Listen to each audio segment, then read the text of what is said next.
बिस्मिल्लाहिर्रहमानिर्रहीम अस्सलामुअलैकुम। इल्म की बात चैनल देखने वालों को राव कमर रिजवान नई वीडियो में खुशामदीद कहता है। दोस्तों, कभी आपने सोचा कि हमारी जमीन जिस पर हम रहते हैं, अपने रहने के लिए घर बनाते हैं, ये जमीन अपने अंदर क्या रखती है? अगर जमीन को खोदा जाए तो हम कितनी गहराई में जा सकते हैं और इस गहराई में हमें क्या मिलेगा? जमीन के नीचे गिलाफे हिजरी क्या है? और आज तक तमाम तर टेक्नोलॉजी होने के बावजूद साइंसदान और माहिरीन जमीन के अंदर 6 मील से ज्यादा खुदाई क्यों नहीं कर सके? इन तमाम सवालों के जवाबात हम आज की वीडियो में आपको देंगे। इसलिए हमारी आपसे गुजारिश है कि हमारी इस वीडियो को आखिर तक जरूर देखिएगा।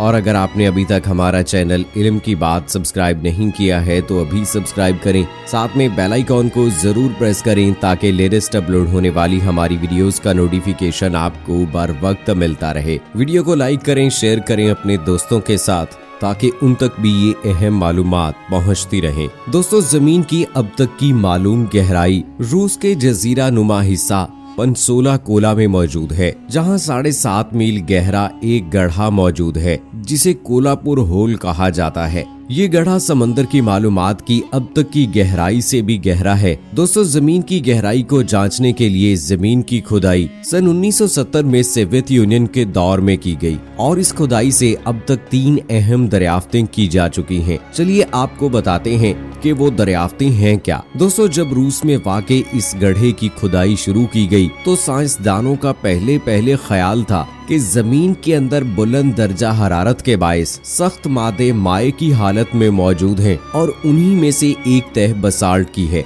ताहम माहिरीन को इस खुदाई में बसाल्ट नहीं मिला। जमीन के अंदर मौजूद पथरीली बसाल्ट तह मौजूद ही नहीं थी। ये तो नहीं कहा जा सकता कि शायद इस तह का कोई वजूद ही नहीं था। मुमकिन है कि ये तह शायद के किसी गहराई में वाक़ई हो जहां अभी तक इंसान नहीं पहुंच सका है। और अमूमन पानी जमीन के अंदर ऊपर ही की तह पर होता है और थोड़ी सी खुदाई के बाद निकल आता है, जिसका सबूत जा बजा खुदे हुए कुएं और दही इलाकों में लगे हैंड पंप्स जमीन से पानी निकाल कर जमीन के ऊपर आबाद लोगों की जरूरियात को पूरा करते हैं। ताहम साइंसदानों ने इस गहराई से बहुत दूर तकरीबन 4.5 मील नीचे भी पानी दरियाफ्त किया और इस कदर गहराई में पानी की मौजूदगी किसी के वहमो गुमान में भी नहीं थी, जो अल्लाह ताला की कुदरत का मुंह बोलता सबूत है। और सबसे ज्यादा हैरान कुन दरियाफ्त तो इस जमीन के खुदाई के दौरान हुई, वो ये कि जमीन की खुदाई के दौरान जमीन की अथाह गहराइयों में फॉसल्स की शक्ल में जिंदगी मौजूद थी। ये फॉसल जिन पत्थरों में दरियाफ्त किए गए, इन पत्थरों की उम्र 20 अरब साल के करीब है और इन फॉसल्स में खुर्दबीनी जानदारों की 35 अनवाओ इकसाम दरियाफ्त की गई। अब दोस्तों, सवाल ये जहन में उठता है कि आखिरकार जदीद तरीन टेक्नोलॉजी के होते हुए कोई भी साइंसदान और माहिरीन सिर्फ 6 से 7 मील गहराई में ही क्यों जा सके और इसके बाद खुदाई क्यों रोक दी गई? दोस्तों, इंसानी अकल को दंग कर देने वाले इंकशाफात पर मबनी इस खुदाई को 1994 में कई वजूहात के बायस रोक दिया गया। पहली वजह तो जमीन की तह का नाकाबिले बर्दाश्त दर्जा हरारत था जो 180 डिग्री पर था। इसके अलावा जैसे जैसे खुदाई होती गई वैसे वैसे जमीन के अंदर पत्थरों की कसाफतें या मजबूती में इजाफा होता गया और खुदाई करने वालों का कहना था कि मजीद गहराई में ड्रिलिंग करना बिल्कुल भी मुमकिन नहीं था। दोस्तों, यही वो गिलाफे हिजरी है जिसके बारे में हम वीडियो के शुरू में सवाल किया था कि जमीन के अंदर गिलाफे हिजरी क्या है।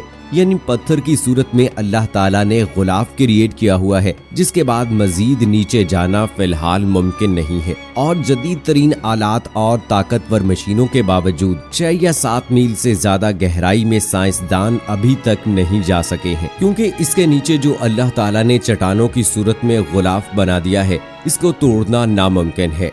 दोस्तों, दूसरी वजह यह है कि जिसके बायस अंदर गहरी खुदाई को रोक दिया गया था, ये वजह थी अवाम में अजीबो गरीब ख्यालात का फैल जाना। खुदाई के दौरान जब पानी की मौजूदगी सामने आई तो लोगों ने उसे हजरत नूह अलैहिस्सलाम के दौर में आने वाले अजीम सैलाब से जोड़ना शुरू कर दिया, जिसके बाद जमीन पर जिंदगी का दोबारा आगाज हुआ था। लोगों का मानना था कि इस अजीम सैलाब के बाद जब पानी उतरा तो वो ज़ेरे जमीन गढ़ों और नालों में फैल गया और अब इस कदर गहराई में पानी की मौजूदगी साबित करती है